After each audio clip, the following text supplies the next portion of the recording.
ज्ञानोबा ते विनोबा, महाराष्ट्राची समृद्ध संत परंपरा. जगात आजही घुमतो ज्ञानोबा तुकोबांचा नारा. समृद्ध जगण्यासाठी जीवनात हवा संत साहित्याला थारा. निरूपण संत विचारांचं, संत संग, संतांच्या गोष्टी. पुंडलिक वरदे हरिविठ्ठल श्री ज्ञानदेव तुकाराम. एकनाथ महाराजांचं भारूड थट्टा.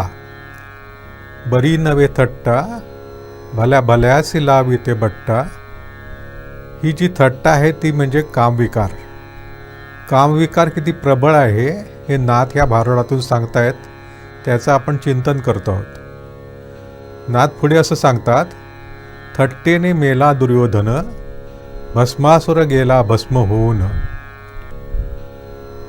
दुर्योधन थट्टेमुळे मेला आणि भस्मासुराचं भस्म झालं, अशी उदाहरणं नाथाने दिलेली आहेत. दुर्योधन कसा मेला आणि त्याला त्याची मांडी भीमाने कशी फोडली याची हकीकत आपण बघितलेली आहे. भस्मासूर गेला भस्म होऊन, असं नाथ म्हणतात. महाभारती युद्धाची सुरुवात झाली आणि ज्या वेळेला श्रीकृष्णाला अर्जुनाने सांगितलं की रथ 2 सैन्याच्या मध्ये नेऊन उभं कर, त्यावेळेला श्रीकृष्णाने तो दिव्य रथ 2 सैन्याच्या मध्ये नेऊन उभा केला. आणि ज्या वेळेला आपल्याबरोबर कोण कोण लढायला उद्युक्त झालेले आहेत, कोण कोण लढायला आलेले आहेत त्या सम्रागडावरती, हे ज्या वेळेला अर्जुनाने पाहिलं त्यावेळेला त्याला अत्यंत दुःख झालं. त्याच्याबरोबर युद्ध करायला जे लोक तयार झालेले होते त्या कौरवांच्या पक्षामध्ये कोण कोण होते, तर त्याच्यामध्ये भीष्माचार्य होते, ज्याने लहानपणापासून या पांडवांच्या संगोपनामध्ये त्यांना मदत केलेली होते. तिथं त्या ठिकाणी प्रत्यक्ष द्रोणाचार्य होते. द्रोणाचार्य म्हणजे अर्जुनाचे गुरु. अर्जुन कोणी तयार केला आणि अर्जुनाला धनुर्धर कोणी बनवला, तर तो द्रोणाचार्याने बनवला. अर्जुनाच्या तोंडामध्ये ज्ञानेश्वर माऊलीने अतिशय सुंदर ओव्या घातलेल्या आहेत. अर्जुन असं भगवंताला म्हणतो की मी पार्थू द्रोणाचा केला, येणे धनुर्वेद मज दिधला, तेणे उपकारे काय आभारेला वधितया ते. अर्जुनाचा प्रश्न असा आहे की हा जो पार्थ आहे ना, तो द्रोणानेच तयार केलेला आहे. याने मला धनुर्वेद दिला आणि म्हणूनच मी एवढ्या मोठ्या कीर्तीला पोचलू शकलो. हा त्याचा माझ्यावरती खूप मोठा उपकार आहे आणि ह्या उपकाराला सोडून देऊन, ह्याचं विस्मरण होऊन मी त्याच्यावरती शस्त्र उगारू काय, मी माझ्या प्रत्यक्ष गुरुना ठार मारू काय.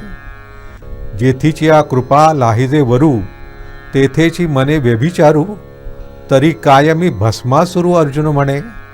अर्जुन असं म्हणतो की ज्याच्याकडनं वर मला हा लाभलेला आहे त्याच्या बाबतीतच माझ्या मनामध्ये व्यभिचार निर्माण होणं हे किती वाईट आहे. असा व्यभिचार निर्माण होण्यासाठी मी काय भस्मासूर आहे काय, असा प्रश्न अर्जुनाने केलेला आहे. हा भस्मासूर कोण की ज्याचा दाखला अर्जुनाने दिला. अर्जुनाने असं म्हटलं की मी भस्मासूर नाही, मी चांगला शिष्य आहे, माझ्या गुरुचे माझ्यावरती ऋण आहेत हे मी जाणतो, मी कृतज्ञ आहे, मी कृतज्ञ होणार नाही, असं अर्जुनाचं म्हणणं आहे. मी भस्मासूर नाही असं जे अर्जुन म्हणतोय, तो भस्मासूर कोण आहे त्याची कथा प्रत्यक्ष पुराणामध्ये आपल्याला फारशी मिळत नाही बघायला. परंतु लोककथांमधून ती कथा खूप विकसित झालेली आहे, अत्यंत लोकप्रिय आहे. शकुनी नावाचा एक दानव होता. हा शकुनी म्हणजे महाभारतातला शकुनी नावा बरं. हा एक दानव होता शकुनी नावाचा. त्याला एक पुत्र होता, त्याचं नाव रुकासूर. हा रुकासूर अत्यंत बलिष्ठ होता आणि हा रुकासूर एवढा ताकदवान होता की त्याला असं वाटायचं की मी काही करू शकतो, परंतु आपल्याला कुठल्या तरी देवतेचं वरदान मिळायला पाहिजे असं त्याला सातत्याने वाटत होतं. त्यावेळेला त्याच्या वडिलांनी असं सांगितलं की तो जो सांब सदाशिव आहे ना तो भोळा आहे. हा शिवशंकर जो आहे तो भोळा आहे. त्याला आशुतोष म्हणतात. आशुतोष ह्याचा अर्थ आहे की थोडक्यामध्येच जो प्रसन्न होतो. अशा प्रकारे थोड्या वेळामध्ये प्रसन्न होणारा आशुतोष असलेला जो शंकर आहे त्याची तू आराधना कर. आणि त्याची तू जर आराधना केलीस आणि त्याच्याकडनं जर तुला आशीर्वाद मिळाला तर तू अत्यंत बलिष्ठ होशील. म्हणून मग ह्या वृकासुराने एक छोटंसं आपलं सूक्ष्म रूप धारण केलं आणि तो भगवान शंकराला जे दररोज भस्म लागायचं त्याला चिता भस्म लागायचं. भगवान शंकर आपल्या अंगावरती चिता भस्म पसरतात. आपल्या अंगावरती त्याचं चिताभस्माचं लेपन करतात हे त्याला माहीत होतं. त्या चिताभस्माच्या थाळीमध्ये जाऊन हा बसतात. ज्यावेळेला भगवान शंकराने ते चिताभस्म घेऊन आपल्या अंगावरती लावायला सुरुवात केली त्यावेळेला हाताला काहीतरी खरखरीत लागतंय म्हणून त्यांनी बघितलं तर हा बालक त्याला दिसला. तेवढ्यात हा बालक मोठा झाला आणि तो भगवान शंकरासमोर उभा राहिला आणि त्याने भगवान शंकराला दंडवत केला. आणि तो असं म्हणायला लागला, भगवान मी तर तुमचा बालक आहे, मी तर तुमचा पुत्र आहे, मला आशीर्वाद द्या आणि आपल्या चरणापाशी मला स्थान द्या. अशा प्रकारे त्यांनी शंकरांना विनंती केली. शंकर म्हणायला लागले, तू कोण आहेस हे मला माहीत नाही, परंतु तू जर लीन झालेला आहेस तर मी तुझा स्वीकार करतो. परंतु तू काय करणार, काय माझी कोणती सेवा तू करू शकशील? तर तो म्हणाला, कुठलीही सेवा द्या. म्हणजे वेगवेगळी सेवा करण्यासाठी वेगवेगळे माझे जे गण आहेत त्या शिवगणांना मी आधीच कामं देऊन ठेवलेली आहेत. परंतु मी तुला एक काम देतो, मला दररोज माझ्या अंगावरती भस्मलेपन करावं लागतं. ते चिताभस्म असावं लागतं. चिताभस्म म्हणजे प्रत्यक्षामध्ये देह जाळल्यानंतर ते भस्म तयार होतं ते चिताभस्म. ते जर मला तू आणून दिलंस तर माझी दररोजची जी पूजा आहे ती व्यवस्थित होऊ शकेल. यासाठी मला तू चिताभस्म दररोज आणून देण्याचं काम करत जा. या पद्धतीने त्या ठिकाणी तो चिताभस्म आणून देण्याचं काम करायला लागला. हे काम करता करता हे दररोज तो काम करत होता. कुठून कुठून जिथं जिथं चिता मिळेल तिथून तो दूरवरून चिताभस्म आणत होता. परंतु दररोज काही त्याला जवळपास चिताभस्म मिळेल अशी खात्री नव्हती. काही वेळा चिताभस्म मिळवण्यासाठी त्याला खूप दूरवर जायला लागत होतं, परंतु तरीही तो करत होता. एकदा भगवान शंकर त्याच्यावर प्रसन्न झाले आणि ते म्हणाले की इतकी वर्ष तू माझी सातत्याने सेवा करतो आहेस आणि दुरून हे मला चिताभस्म आणून देतोयस हे मी पाहतोय. तर तुझी इच्छा तरी काय आहे, तुला काय वरदान पाहिजे? तर तो म्हणायला लागला की भगवान, आपण जर मला वरदान देणार असाल तर मी तुमच्याकडे एक मागणी करू का? आपल्याला चिताभस्म लागतं, म्हणजे देह जाळल्यानंतर जे भस्म मिळतं तेच भस्म तुम्हाला लागतं. परंतु मी असं बघतो की अनेक जिवंत माणसं अशी असतात की त्यांना मरणपाय यातना होत असतात. त्यांना असं वाटत असतं की केव्हा ना केव्हा लवकरात लवकर मला मरण आलं पाहिजे, मला आता हे दुःख सहन होत नाही. अशा यातना हे दुःख सहन करणारी लोक मी पाहतो. त्या लोकांना जर आपण कोण आंधळी असतात, कोण पांगळी असतात, कोण आपल्या देहाला विटलेले असतात, कोणाला वेगवेगळ्या प्रकारचे जखमा झालेल्या असतात, सातत्याने त्रास होत असतो, अशा प्रकारचे आजार झालेले असतात की ते बरेच होणार नाहीत. अशा लोकांना तरी जगण्यामध्ये त्यांना काही स्वारस्य राहिलेलं नसतं. अशा लोकांना जर मी मारू शकलो तर त्यांचं चिताभस्म मी लगेच तुम्हाला आणून देऊ शकेन आणि त्यांची दुःखातूनही मुक्तता होऊ शकेल. तरी अशासाठी मला तुम्ही असा वर द्या की मी ज्या व्यक्तीच्या डोक्यावरती हात ठेवेन त्याचं भस्म व्हावं. आणि तुम्ही तर मृत्यूची देवता आहात, त्यामुळे तुमचंच कामही मी पुढे नेतो आहे. त्यावरती शिवाना एका बाजूला आश्चर्य वाटलं आणि दुसऱ्या बाजूला त्यांना आनंदही झाला. ते म्हणाले, माझं काम थोडं हलकं करेल आणि जी माझे भक्त आहेत जे मृत्यूची सारखी आराधना करतायत की मला लवकर मृत्यू होऊ दे, त्यांनाही एक प्रकारची मदत होऊ शकेल. तर शिवाने तो आशीर्वाद द्यायचं ठरवलं. त्यावेळेला पार्वतीने सांगितलं की बघा, आपण हा कोण आहे कसा आहे आपल्याला माहीत नाही, याला तुम्ही आशीर्वाद देऊ नका. तरी शिव म्हणाले की अगं, इतके वर्ष तो माझी सेवा करतोय आणि माझ्याप्रमाणे त्याचं मनही पवित्र असणार. शिव म्हणजे पवित्र, मंगल असं त्याचं मन असलं पाहिजे. तर आपण त्याला आशीर्वाद देऊ. आणि त्याप्रमाणे शिवाने त्याला आशीर्वाद दिला की ज्याच्या डोक्यावरती तू हात ठेवशील त्याचं भस्म होईल. भस्मासुराने तो आशीर्वाद घेतल्यानंतर भस्मासूर त्याचा चांगला उपयोग करू लागला. पहिल्यांदा काही दिवस त्यांनी चांगला उपयोग केला. चांगला उपयोग काही दिवस केल्यानंतर एकदा त्या ठिकाणी नारद मुनी आले. नारायण नारायण करत आल्यानंतर तू नारायणाचा का जप करतो, शिवाचा का करत नाहीस, म्हणून तो त्यांच्या अंगावरती धावून गेला. तुमचं भस्मच करून टाकतो असं तो म्हणायला लागला. त्यावेळेला नारद मुनीने त्याला थांबवलं. भस्मासुरा, असा अविचार करू नकोस. मला मारून तुला काय मिळणार? त्याच्यापेक्षा ह्या देवता आहेत, ह्या ताकदवान आहेत. ह्या देवतांवरती तू जर आक्रमण केलंस तर तुला काहीतरी शक्ती मिळू शकेल. आणि त्याच्यापेक्षा तुला एक सांगू, तू बघितलंयस का ती पार्वती किती सुंदर आहे? जगामधली अत्यंत सुंदर स्त्री जर कुठली असेल तर ती पार्वती आहे. ती पार्वती तुला हवी असं तुला वाटत नाही का? पण तुला जर ती पार्वती हवी असेल तर हा जो शिव आहे ना, त्याचा आता काय उपयोग आहे? त्याचंच भस्म करून टाक. त्याचं भस्म करून टाकल्यानंतर तुला शक्तीही मिळेल, ह्या कैलासाचं राज्यही मिळेल, आणखीन पार्वतीसुद्धा मिळेल. भस्मासुराच्या मनामध्ये कामविकार जागृत झाला. तो म्हणाला, हे खूप छान आहे नारद मुनी, तुम्ही मला खूप छान सांगितलं. आणि त्या पद्धतीने त्याने असं ठरवलं की सगळ्या देवतांवरती आक्रमण करायचं.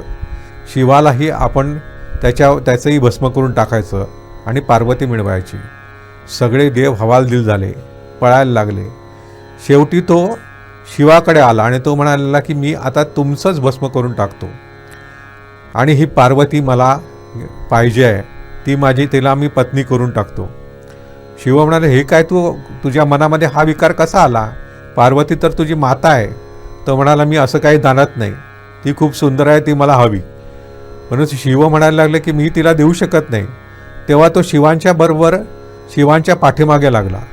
शिव पुढे धावतायत आणि भस्मासूर पाठीमागे लागलेला आहे.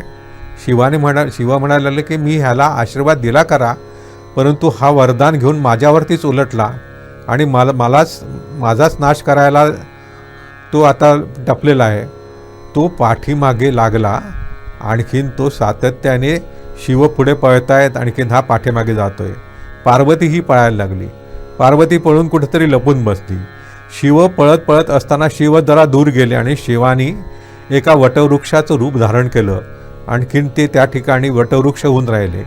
हा शिवांना शोधायला लागला, शिव कुठे सापडतायत आणि त्यांना मी कसं नाहीसं करू, असा विचार करून तो सातत्याने त्याचा शोध घ्यायला लागला. इकडे पार्वती मातेने सगळ्या देवतांची आराधना सुरू केली. तिने आपल्या पुत्राला बोलवलं, गणेश हा विघ्नहर्ता, त्याला बोलवलं की मला ह्या संकटातून शिवानाने मला सोडव.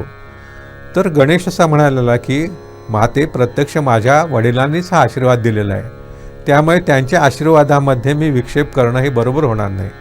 परंतु तू जर भगवान विष्णूंना बोलवलंस, ते तुला बंधुवत आहेत, भावाप्रमाणे आहेत, त्यांची जर तू मदत मागितलीस तर ते तुझ्या मदतीला निश्चितच धावून येतील.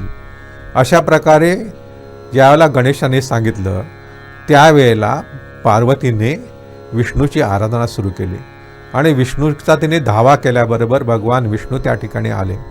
ते संकट पाहिल्यानंतर भगवान विष्णूने सांगितलं की काही काळजी करू नकोस माते, मी तुला या संकटातून मुक्त करेन.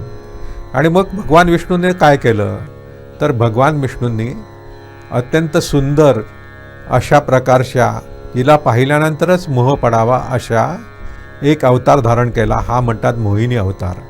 हा मोहिनी अवतार त्याने धारण केला आणि अचानक ते त्या दानवासमोर म्हणजे भस्मासुरासमोर आले.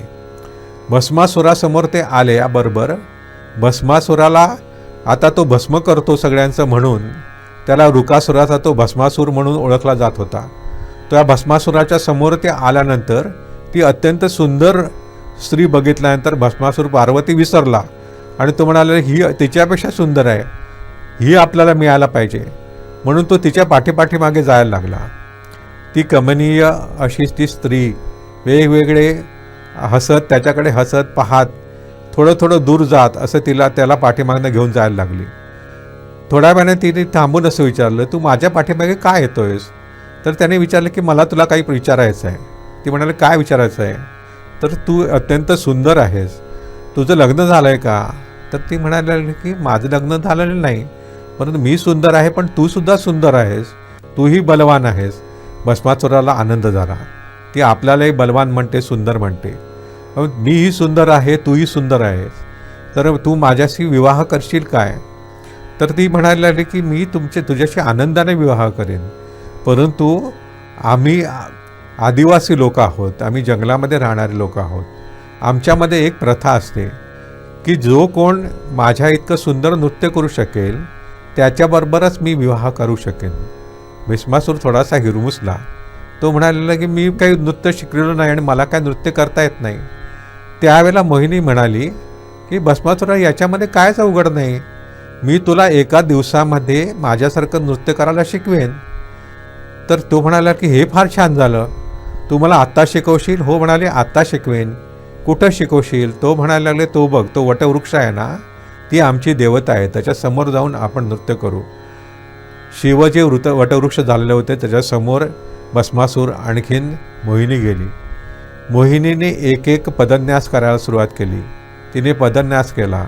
त्याच्यानंतर तिने नेत्रपल्लवी, करपल्लवी अशा वेगवेगळ्या नृत्याच्या ज्या एक एक त्याचे भाग असतात ते सादर करायला सुरुवात केली.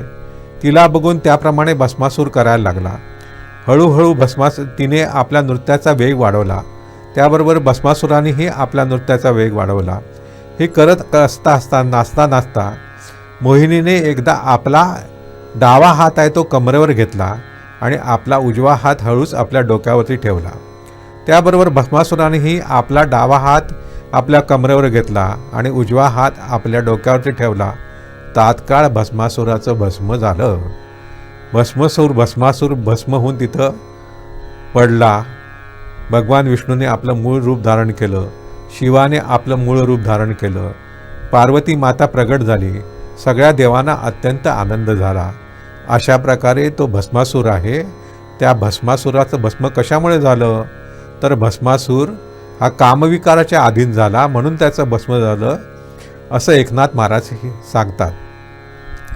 ही जी भस्मासुराची कथा आहे, ती भस्मासुराची कथा आपल्याला खूप काही सांगते.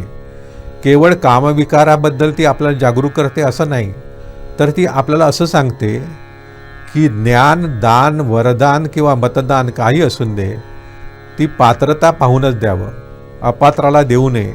म्हणजे योग्य व्यक्तीलाच ते आपण दिलं पाहिजे. ज्ञान देताना ती व्यक्ती योग्य आहे की नाही हे बघून त्याला दान द्यावं. दान देताना त्या व्यक्तीला खरंच त्याची गरज आहे की नाही हे बघून आपण दान द्यावं. वरदान देताना सुद्धा त्या व्यक्ती त्याच्यासाठी पात्र आहे की नाही, योग्य आहे की नाही हे बघून द्यावं. आणि अगदी मतदान करताना सुद्धा समोरची व्यक्ती योग्य आहे की नाही हे बघूनच आपण मतदान केलं पाहिजे. कारण मतदान करताना जर हा आपण विचार केला नाही तर आपण आपलं भविष्य हे भस्मासुरासारखं अत्यंत दुःखद परिस्थितीमध्ये आणू शकू. आपणच आपला नाश आपल्यावरती ओढून घेऊ शकू. त्यामुळे हे अत्यंत विचार करून आपलं अत्यंत पवित्र मत आहे ते योग्य व्यक्तीलाच द्यायला पाहिजे. हे एक अतिशय महत्त्वाची गोष्ट या कथेतून सांगितलं आहे.